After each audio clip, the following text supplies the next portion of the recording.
Bueno, damos inicio al segundo módulo donde vamos a hablar sobre la parte oftalmológica de la retinopatía del prematuro. Para iniciar, pues, ¿qué es la retinopatía del prematuro? La retinopatía del prematuro es el crecimiento anormal y desorganizado de los vasos de la retina. La retina, pues, es el tejido nervioso que recubre el ojo por dentro. Este termina de desarrollarse cerca de las 40 semanas de embarazo. El impacto que tiene la retinopatía del prematuro, pues se sabe que la retinopatía del prematuro es la primera causa de ceguera infantil prevenible, ¿verdad? Existen estimaciones recientes sugieren que mundialmente hay cerca de 60.000 prematuros ciegos y solo Asia tiene pues el primer lugar, pero en países de América Latina pues tenemos más de 2.4 veces el riesgo de desarrollar ceguera secundaria a retinopatía del prematuro. ¿Qué nos hace más propensos a desarrollar estas cegueras por retinopatía del prematuro? Pues el pobre cuidado neonatal, eh, no contar con el equipo, ¿verdad? Y las herramientas para poder brindar atención adecuada a los prematuros. Y de igual manera que no existen los adecuados programas de tamizaje para la prevención de la ceguera por retinopatía del prematuro, el tamizaje, la evaluación oftalmológica, ¿verdad? O que existen programas pero que no son llevados a cabo de la manera correcta o adecuada, ¿verdad? En estos países es donde se ven prematuros que muchas veces ya no son tan pequeños, ¿verdad? Ni en cuanto a peso ni a edad gestacional, desarrollar enfermedades por retinopatía del prematuro bastante severas, bastante agresivas, con mayor riesgo de ceguera.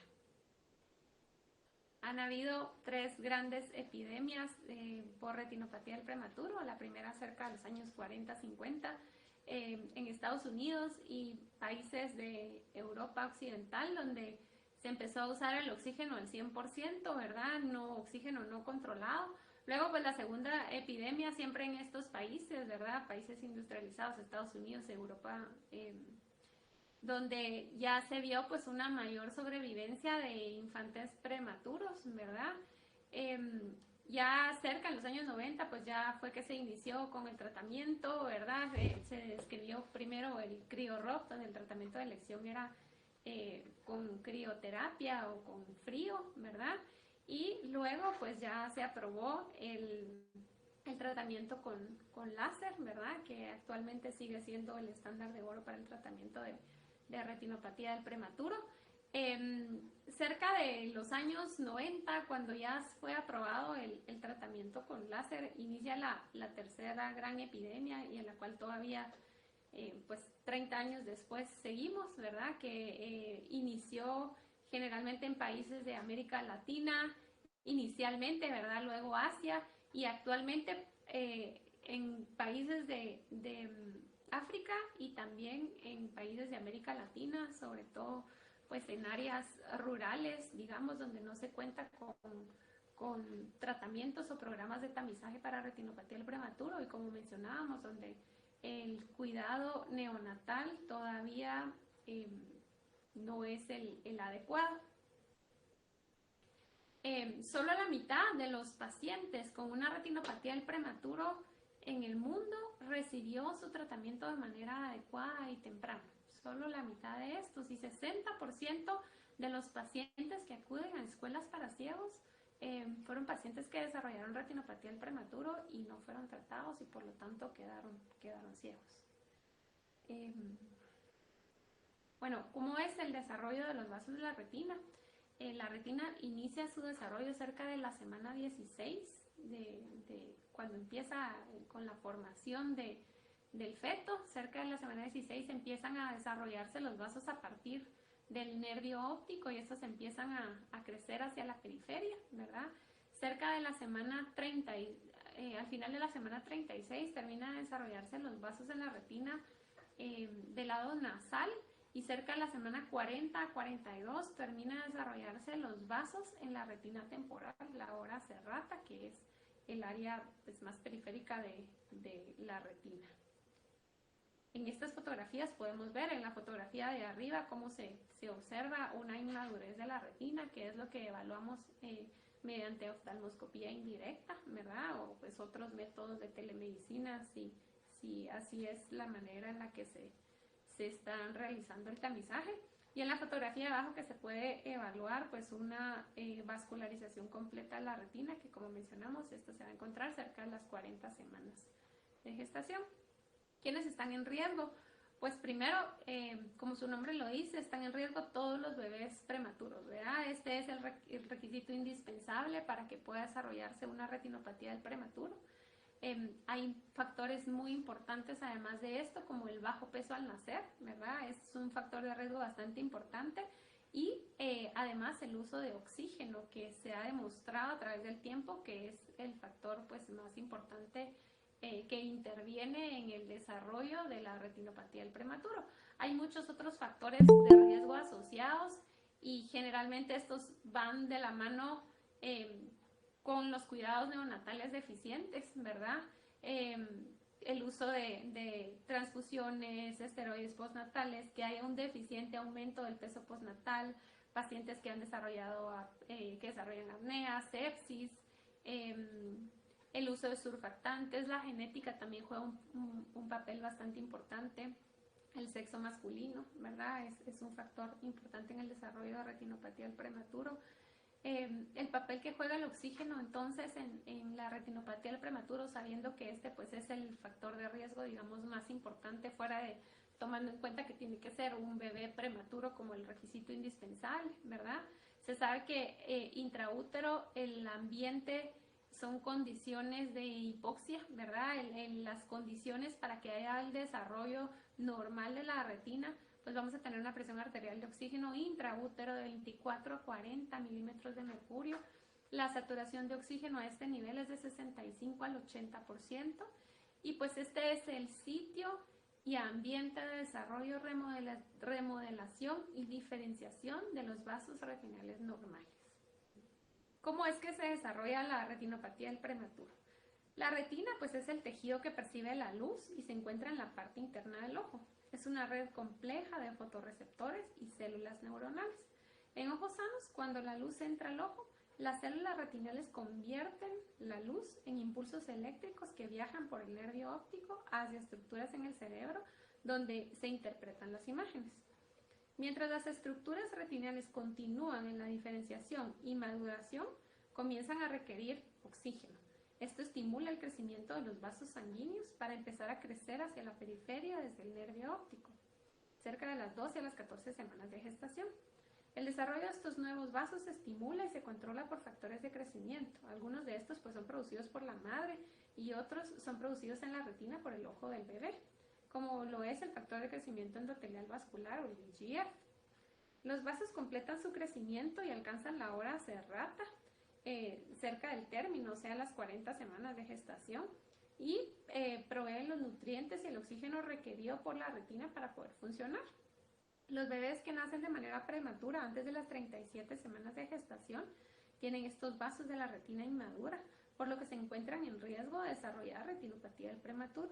Luego que un bebé nace de manera prematura, el primer signo del desarrollo de la ROP es que los vasos de la retina dejan de crecer hacia afuera.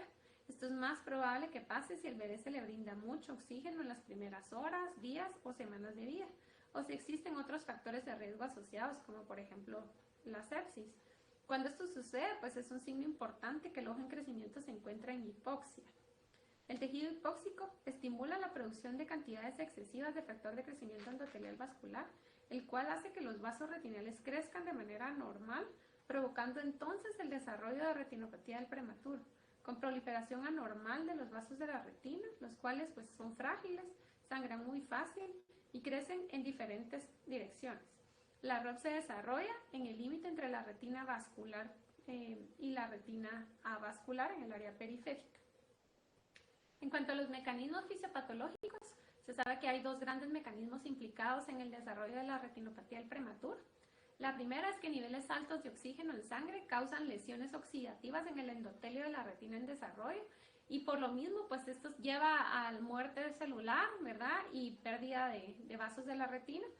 Y pues existen estudios donde se está evaluando el uso de los antioxidantes, ya que estos podrían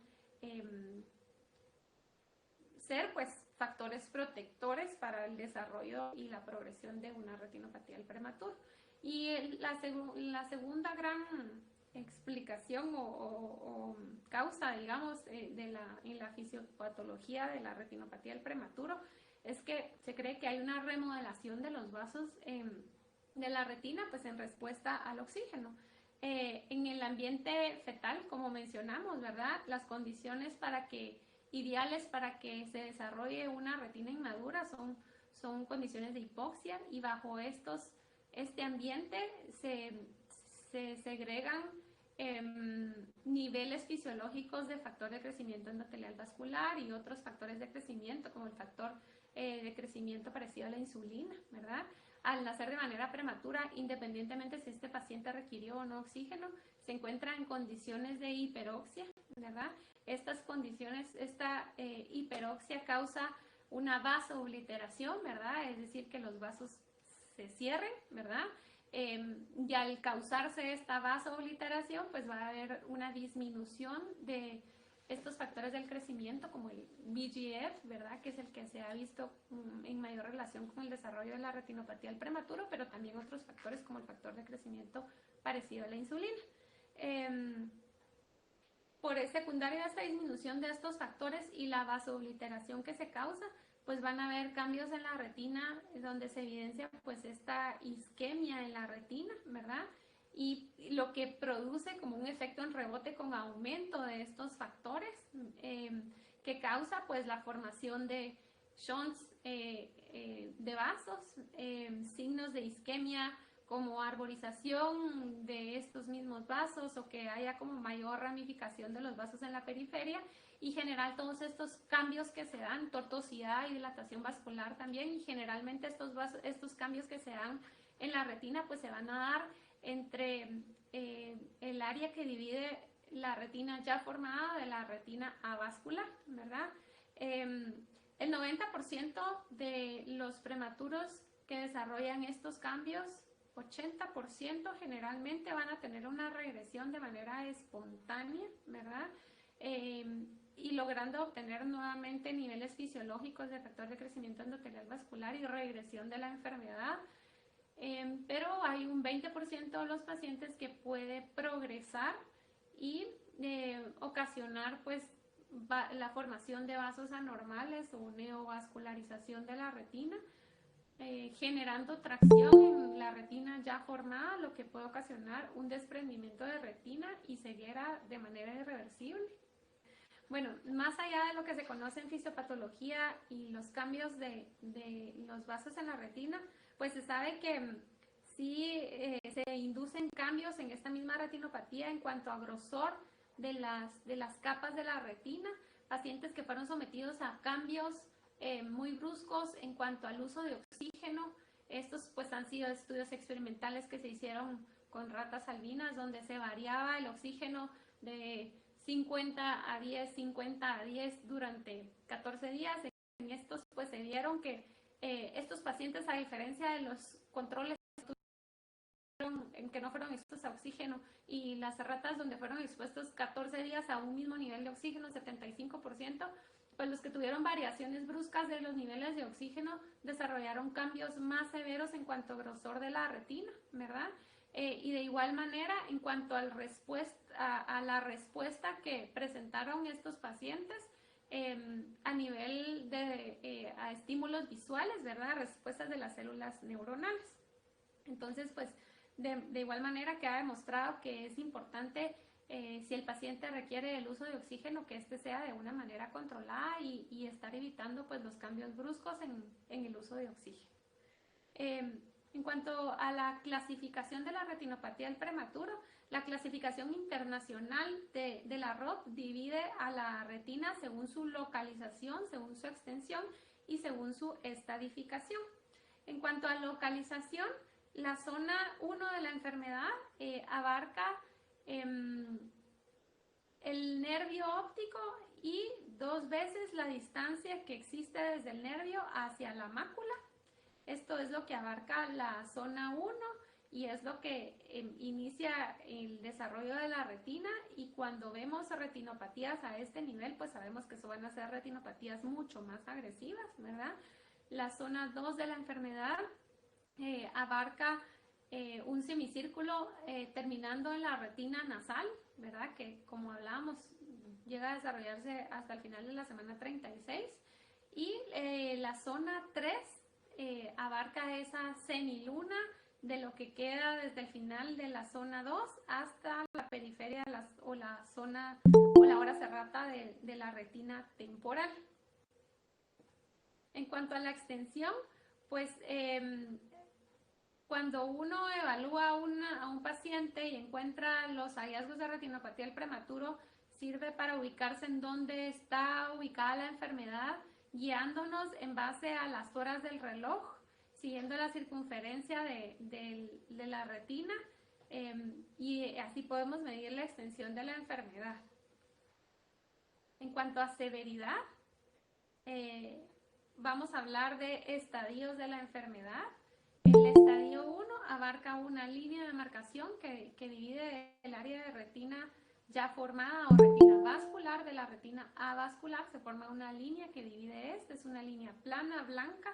En el estadio 2, pues esta línea ya la vamos a ver más engrosada y más levantada, y esta es una cresta, ¿verdad? Y el estadio 3, pues esta cresta ya se acompaña con la formación de neovasos, ¿verdad? O vasos anormales que empiezan a crecer hacia el vitrio, ¿verdad? Con tejido fibrovascular a nivel de la cresta. Generalmente, pues la mayoría de pacientes con un estadio 3 ameritan tratamiento, y dependiendo de la localización, muchos pacientes con estadio 1, estadio 2, incluso dependiendo si se encuentran en zona 1 o zona 2, pueden tener también indicación de tratamiento, cuando además de esto desarrollan otros signos de la enfermedad, como vamos a hablar, específicamente hablando de la enfermedad plus. Bueno, el estadio 4, solo para terminar, el estadio 4 ya es un desprendimiento de la retina parcial.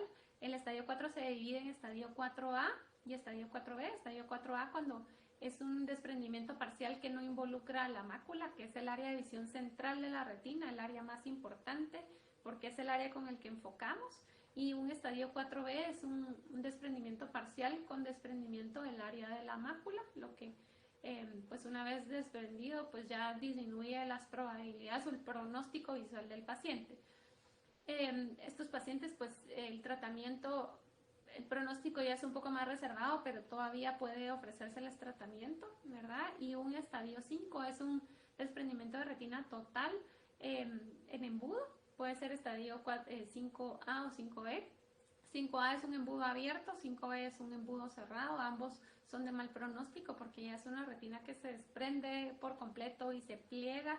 Ya una vez está plegada, despegarla es muy difícil. Las probabilidades de un buen pronóstico son muy reservadas, y de ofrecerle algún tratamiento quirúrgico al paciente pues también son reservadas. En cuanto a otros hallazgos de la retinopatía de retinopatía del prematuro, pues tenemos la enfermedad plus. Esta es la dilatación y la tortuosidad de los vasos en el polo posterior, y es la forma más extensa, y de la retinopatía del prematuro nos indica que es una enfermedad de mal pronóstico, y esto cambia en muchos parámetros el requerir tratamiento o no, ¿verdad? En un paciente con retinopatía del prematuro.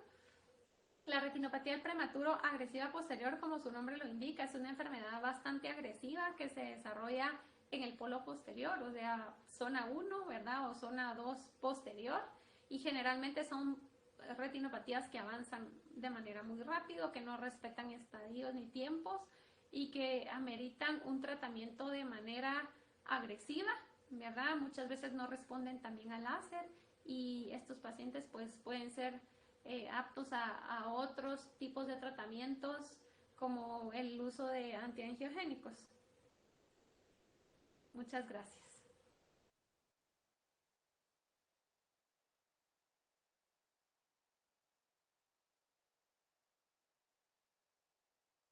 Muy bien, a continuación voy a compartir nuevamente la segunda parte de este video que es acerca de retinopatía de prematuras.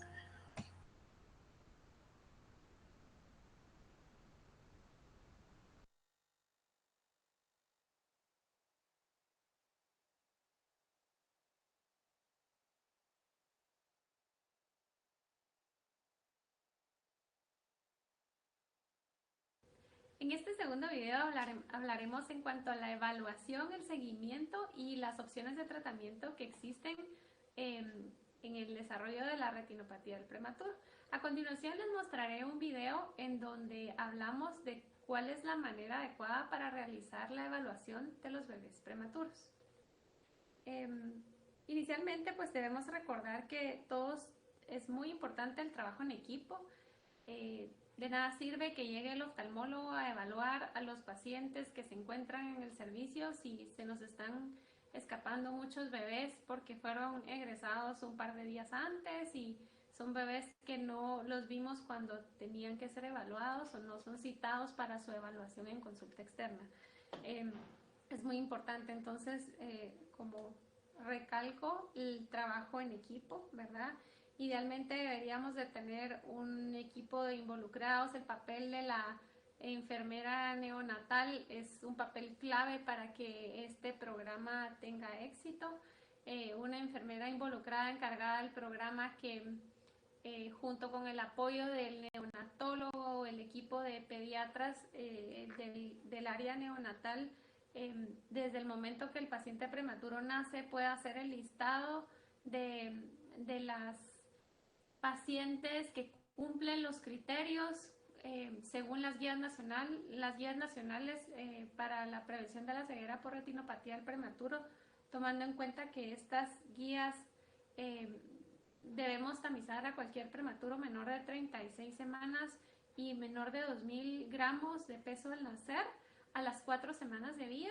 Para la evaluación es importante entonces tomar en cuenta que toma un tiempo. Una vez tengamos un listado preparado por el personal de enfermería, el médico o la persona encargada de dilatar a los pacientes que serán evaluados durante esa sesión o esa cita, pues el primer paso es colocar las gotas para dilatación de las pupilas, tomar en cuenta que estas pues nunca van a ser las mismas gotas que utilizamos para pacientes adultos. Se utilizan gotas dilatadas. Es importante que la fenilefrina esté en una concentración de 1 al 2.5%. Generalmente basta con 2 a 3 gotitas con un espacio de tiempo entre 10 minutos entre ellas y generalmente media hora después de esto ya podemos encontrar una adecuada dilatación de las pupilas.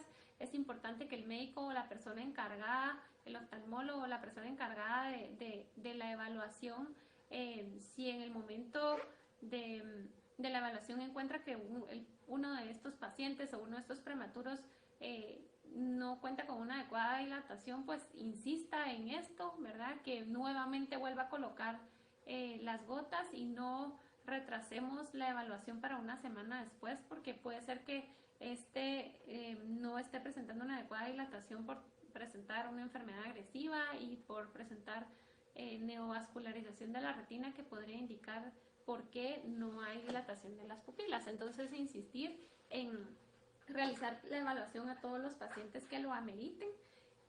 Muy importante las medidas de higiene entre paciente y paciente. Recordar que debemos siempre utilizar un adecuado lavado de manos entre pacientes. La asepsia adecuada del equipo que se utiliza, como es el blefarostato. Y pues bien importante siempre brindar todas las medidas de contención al paciente para evitar el manejo o manejar de manera adecuada el dolor en el paciente. De igual manera, pues el contar con un oxímetro de pulso para estar controlando pues cómo se encuentra la oxigenación en el paciente y de igual manera poder controlar la frecuencia cardíaca y que de esta manera podemos ir controlando el manejo del dolor en el paciente. El apoyo de la enfermera no solo en brindarnos el listado o estar pendiente de qué pacientes debemos de estar evaluando, sino contar con el apoyo de ellas durante la evaluación o alguien que pueda apoyar al personal de oftalmología en contener al bebé prematuro y vigilar sus signos vitales en lo que la evaluación oftalmológica se realiza.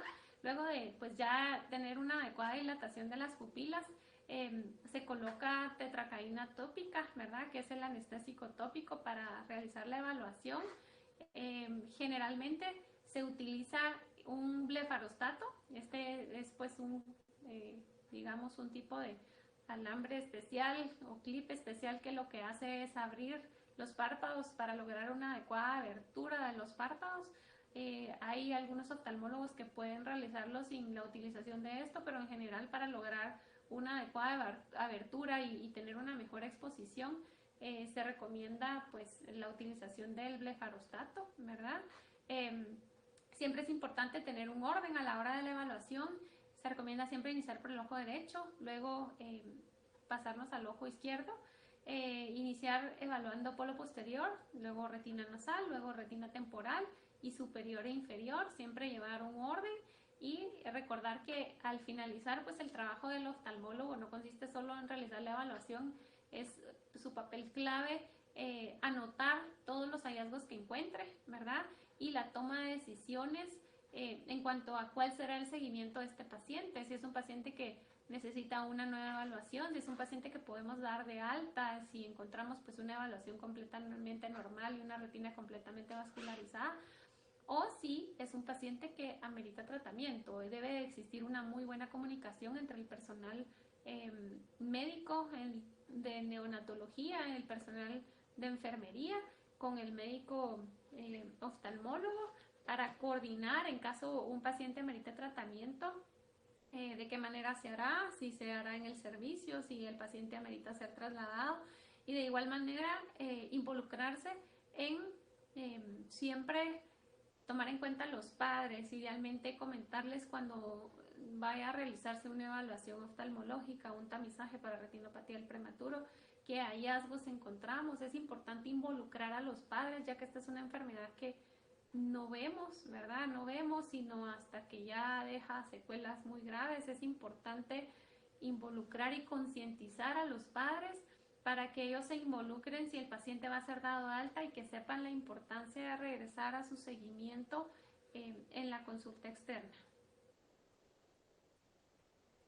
En cuanto a la clasificación internacional de retinopatía del prematuro, pues inicialmente fue descrita la enfermedad umbral, que era cuando encontrábamos un estadio 3, recordando pues esta es una cresta con tejido fibrovascular o vasos anormales que crecen hacia el vitrio, que es la gelatina del ojo, donde se genera pues tracción que causa desprendimiento de la retina. Vamos a encontrar entonces un estadio 3 con enfermedad plus, lo que es vasos tortuosos en el polo posterior, ¿verdad? Generalmente pues van a ser en zona 1 o zona 2 con 5 horas contiguas si hablamos de extensión, u 8 horas acumuladas. Esta era originalmente la indicación para dar tratamiento en un paciente, ¿verdad? Cuando se describió inicialmente pues el CRIO-ROP, ¿verdad? Y luego pues ya vino la nueva clasificación donde se describe la enfermedad preumbral porque un tratamiento antes de llegar a la enfermedad umbral pues mejora el pronóstico y las probabilidades de preservar la visión, ¿verdad? Esta se clasifica como en tipo 1, tipo 2. Básicamente la diferencia de estas pues es la enfermedad plus en una que en la otra, ¿verdad? Un tipo 1, pues cualquier estadio que tengamos en la zona 1, que básicamente es el polo posterior, media vez exista enfermedad plus, esta pues ya tiene indicación de dar tratamiento. O en zona 2, un estadio 2 o 3 con enfermedad plus. Y el tipo 2, pues de una enfermedad preumbral, son esas retinopatías que son de bastante riesgo en progresión y que debemos vigilar cada 48 a 72 horas porque tienen riesgo de progresar a un tipo 1. Básicamente son las mismas que el tipo 1 con la diferencia de que no están asociadas a enfermedad plus, ¿verdad?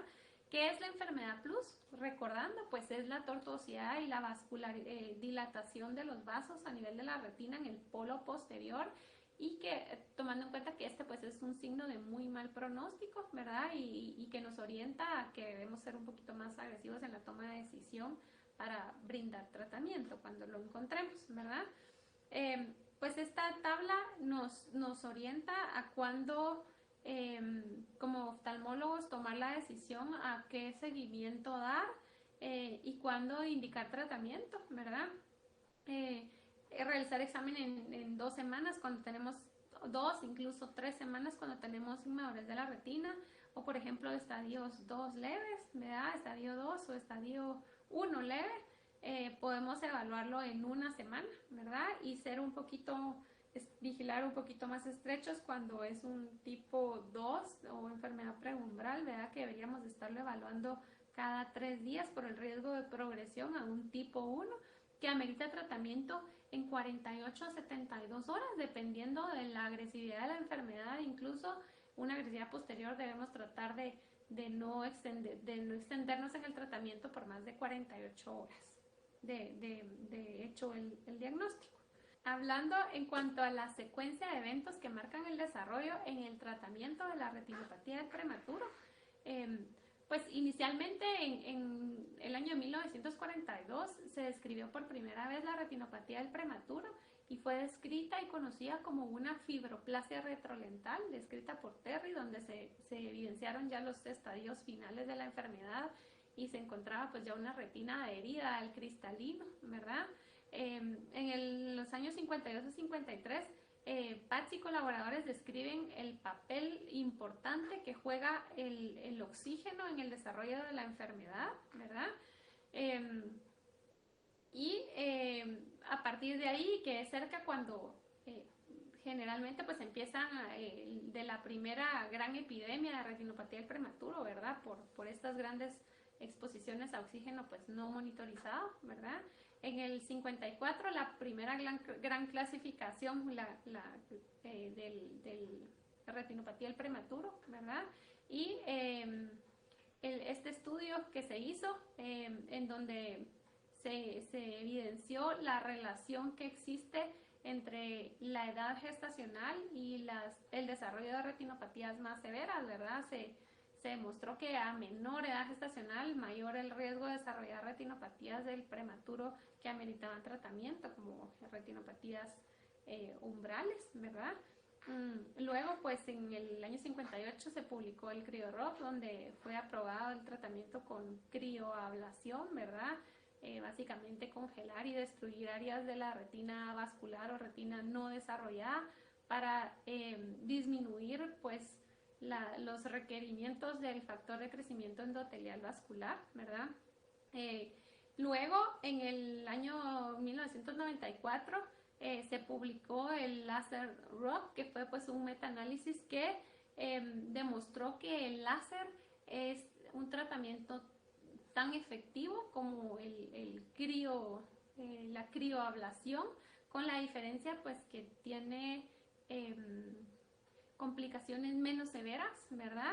Entonces, a partir de ahí, este fue aprobado como el tratamiento o el estándar de oro para el tratamiento de retinopatía del prematuro y actualmente continúa siendo el tratamiento de elección, ¿verdad?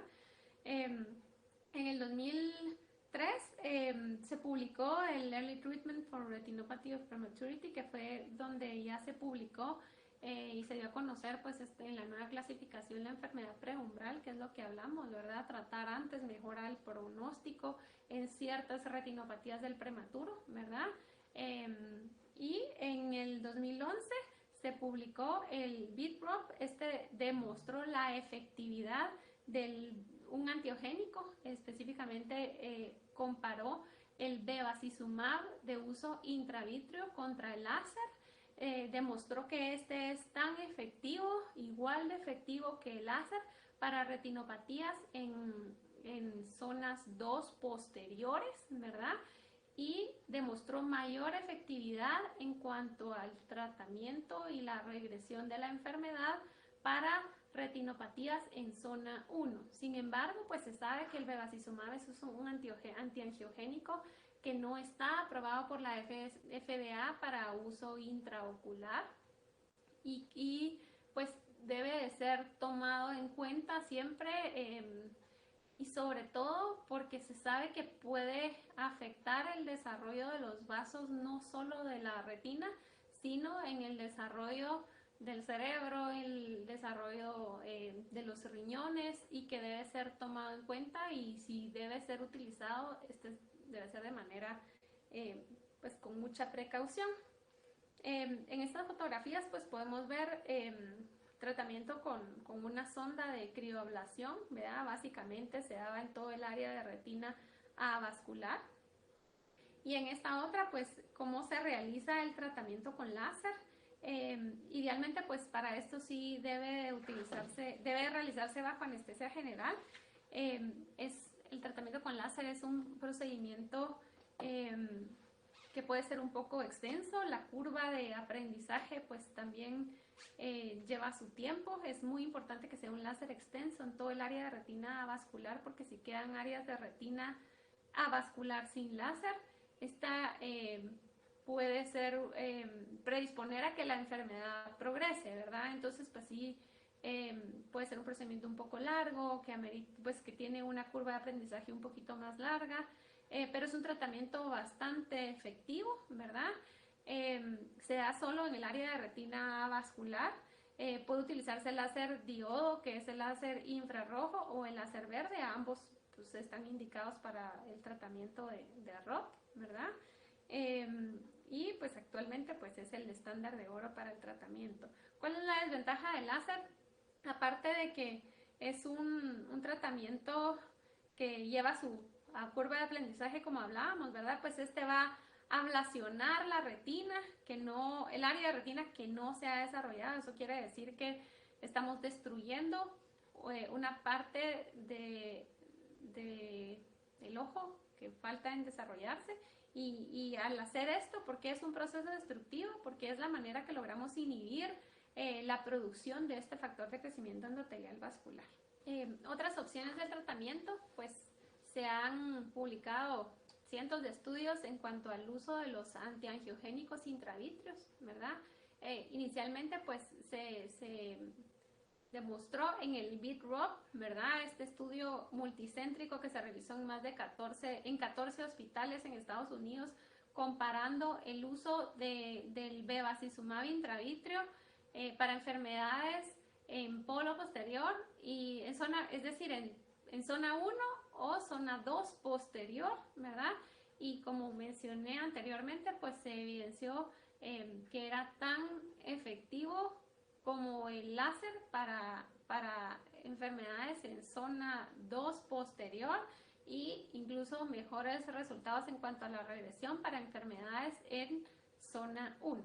Sin embargo, pues como recordamos, debemos de tener precaución en cuanto al bevacizumab, ya que no es un antiangiogénico aprobado por la FDA para su uso intraocular, y sobre todo en prematuros, que se sabe que muchos de sus órganos están en desarrollo y en crecimiento, y por lo cual debemos de ser un poquito más precavidos en cuanto a su uso. Recientemente pues se publicó el Rainbow. Este pues fue un estudio multicéntrico grande que se realizó en más de 26 países, 87 centros neonatales y oftalmológicos participaron en la realización de este estudio, y aquí pues ya se demostró la superioridad que tiene el uso de otro antiangiogénico, el ranibizumab, ¿verdad?, contra el láser. A diferencia del bevacizumab, pues sí es un antiangiogénico que está aprobado por la FDA para el uso intravítreo en retinopatía del prematuro. A pesar de eso, siempre debemos de tenerlo en consideración, ser precavidos con su uso, ¿verdad? Porque aunque está ya recientemente aprobado, no hay suficiente teoría que lo ampare para que sea el tratamiento o superior al uso comparado con el láser, ¿verdad? Entonces, eso en cuanto al uso de los antiangiogénicos. En esta fotografía pues podemos ver a través de ese diagrama cómo se inyecta, ¿verdad? La desventaja es que la ventaja que tiene contra el láser es que es una curva de aprendizaje mucho más baja, digamos. Es un procedimiento que lo podemos realizar mucho más rápido. Tiene sus indicaciones aparte de retinopatías agresivas posteriores, y dentro de las ventajas, aparte de la curva de aprendizaje, es que este permite, a diferencia del láser, que es un proceso destructivo, este permite que continúe el desarrollo de los vasos de la retina más allá, hacia la periferia. En pacientes que están inestables y no pueden tolerar un procedimiento muy largo, una anestesia general de 1 hora, hora y media, que es lo que dura un láser, pues es una muy buena opción de tratamiento, ¿verdad? Desventajas del láser, pues es un resultado mucho más inmediato. Vemos que la enfermedad ya va en regresión y básicamente podemos despreocuparnos bastante de que haya una reactivación de la enfermedad, a diferencia del uso de antiangiogénicos, que se ha demostrado que puede haber reactivación de una retinopatía del prematuro, por lo que debemos vigilar hasta las 52 semanas postmenstruales, ¿verdad? Entonces es importante tomar en cuenta esto y siempre tomar en cuenta el desarrollo de los otros órganos en un bebé prematuro a la hora de decidir cuál es la mejor opción de tratamiento para cada bebé, individualizar cada caso, ¿verdad? Para estadios más avanzados, un estadio 4, como hablábamos, y ya es un estadio que el pronóstico pues ya no es tan bueno, pero pues siempre es un estadio que todavía puede ofrecerse tratamiento quirúrgico. Ya estamos hablando que en estos casos ya es una cirugía de retina que no cualquiera la hace, ¿verdad? Es una cirugía con bastantes riesgos, ¿verdad? Debe ser un especialista en retina con experiencia, digamos, en cirugía de retina. La idea acá no es venir y pegar nuevamente a la retina, porque esto pues es muy fácil, es un tejido nervioso que fácil se crean nuevos agujeros, y la idea solo es cortar esas áreas de tracción que se generan por esos vasos anormales y esperar que la retina vuelva a caer y a pegar a su lugar, ¿verdad? Es muy importante en estos casos, la idea pues no es que la visión se logre desarrollar al 100%, pero saber que si logramos nuevamente pues prevenir que haya un desprendimiento total de la retina, esto le va a hacer una gran diferencia a un paciente que queda con secuelas por retinopatía del prematuro, hasta en diferenciar si es día o es noche de una completa oscuridad.